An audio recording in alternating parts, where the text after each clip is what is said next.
Welcome to breakfast with the penguins. Well, hopefully you've had your breakfast and it's breakfast time for our little guys. My name is Lynette. I'm one of the team here that looks after the little penguins. Now we've got 20 little penguins here. We do need to ask that everyone stay nice and quiet, particularly you folks up in the top enclosure area, because sudden noises and bangs and crashes can cause our penguins to scurry away. You need to ask to keep your flashes turned off or covered up so the penguins don't get a fright either. So we're a rescue centre here for little penguins with special issues.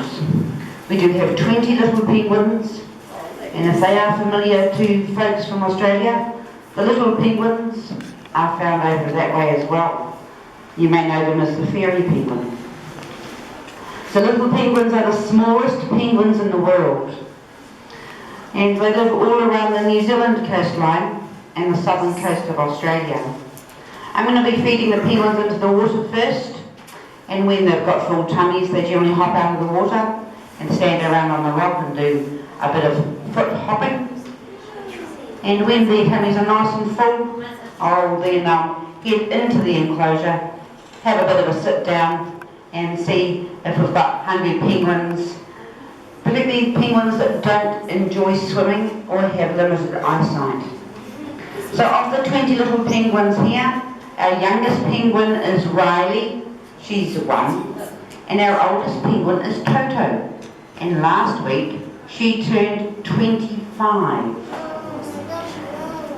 Now penguins, they generally live up to the age of 6 to 8 when they're out in the wild. But here they can survive a wee bit longer because there are no predators in the water or on land. They have penguin keepers to look after them and a vet who comes when requested to check them over. So these little penguins have issues that vary from an amputation of his left foot, because the bagpipes is in the water, blindness due to cataracts. Toto, Lincoln and Danny have limited eyesight. Arthritic problems, we've got a few arthritic penguins. They tend to be a wee bit older. And we have a few other things like damaged flippers and feet.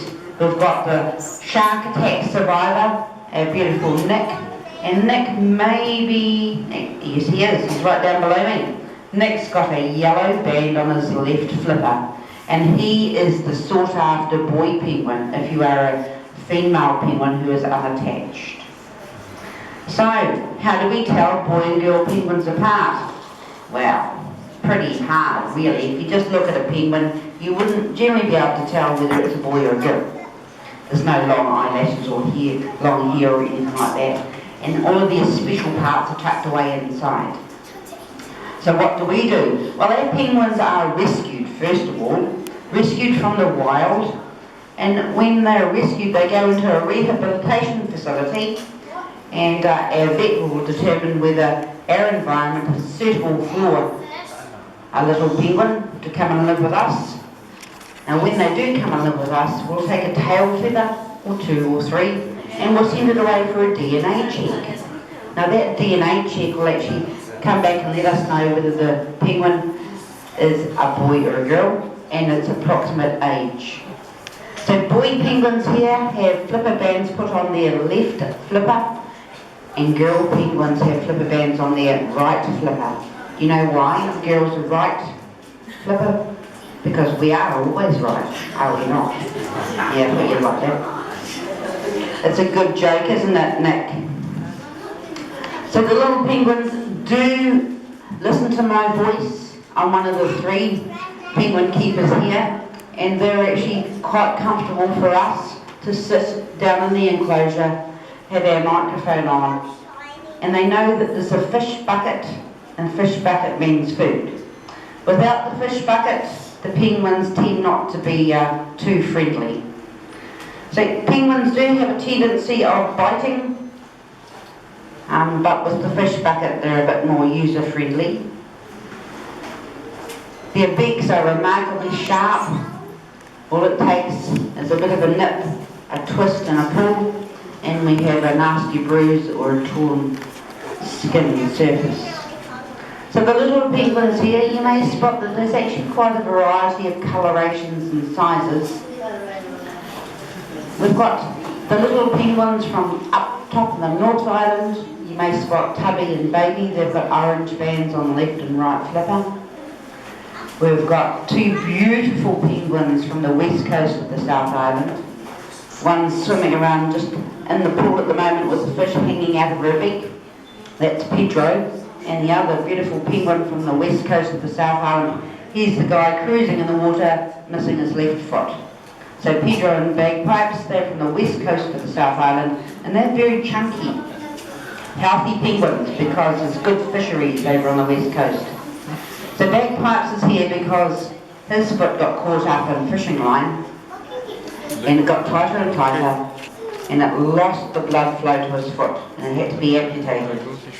Pedro down below me, she's here because she walked across the road after a busy day fishing, and there was a car on the road, and the car and Pedro's head encountered each other. So Pedro is limited eyesight on her right side.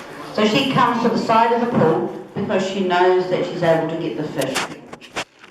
Each of our penguins has a wee story to tell.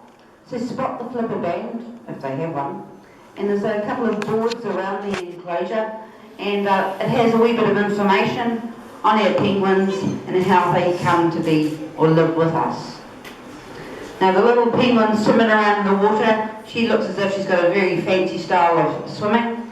She's paralysed on the left side. She's got a flipper band on her green and blue flipper band on her right.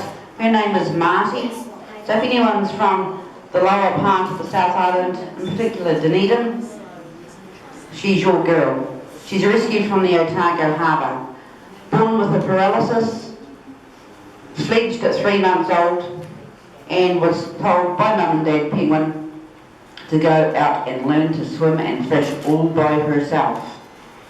It was a bit of a hard task for wee Marty because she does have limited mobility and she doesn't get up to the top speed of 6 kilometres an hour that a little penguin could do. And so wee Marty was rescued by some fishing folk. They were out cruising in the Otago Harbour and took pity on Marty, picked her up, and well, they learned about us, and we have now got Marty living with us. She's been here for 3.5 years. She's now 4, and she is stroppy. She's very good at swimming, catching fish, does barrel rolls and flips, etc. And she does a lot of time in the water with bagpipes, cruising around, and on land she thinks she owns everywhere. But she's adorable, and she's a southern girl, just like me. So all of our little penguins are very, very special to us, and this is their forever home now.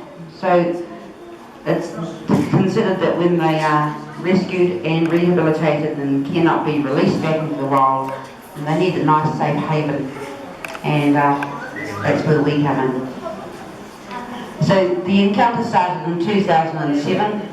We had some birds brought down from Napier Marine Land, and of those 11 original birds that came to live with us, we have 8 of them remaining, which means that we have quite an old population of little penguins. Every now and then we get an introduced penguin that's been rescued from out and about. Now we may spot a wee penguin. She looks rather voluptuous.